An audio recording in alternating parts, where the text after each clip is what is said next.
अस्सलाम वालेकुम मोहतरम नाज़रीन, आज हम देखेंगे हाय हाउस की किस्में जो हम पढ़ रहे हैं। हाय मखलूत या हाय मुरक्कब।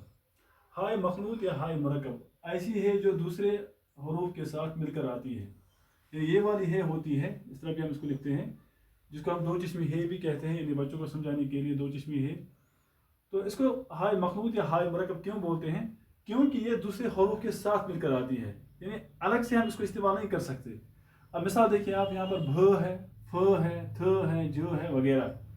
तो ये भ जो है ये असल में दो हरूफ का मुरक्कब है, एक है बे और एक है ये वाली है, यानी हाय मखलूत। लेकिन अगर हम भालू लिखते हैं, हम बच्चों को पढ़ा रहे हैं, हम भालू लिखते हैं और हमें अलग अलग करके लिखना है अब इस लफ्ज़ को, तो हम क्या करेंगे? वहाँ पर हम भ लिखेंगे इस तरह से, और फिर एलिफ, फिर लाम और फिर वाव, ठीक है, भालू।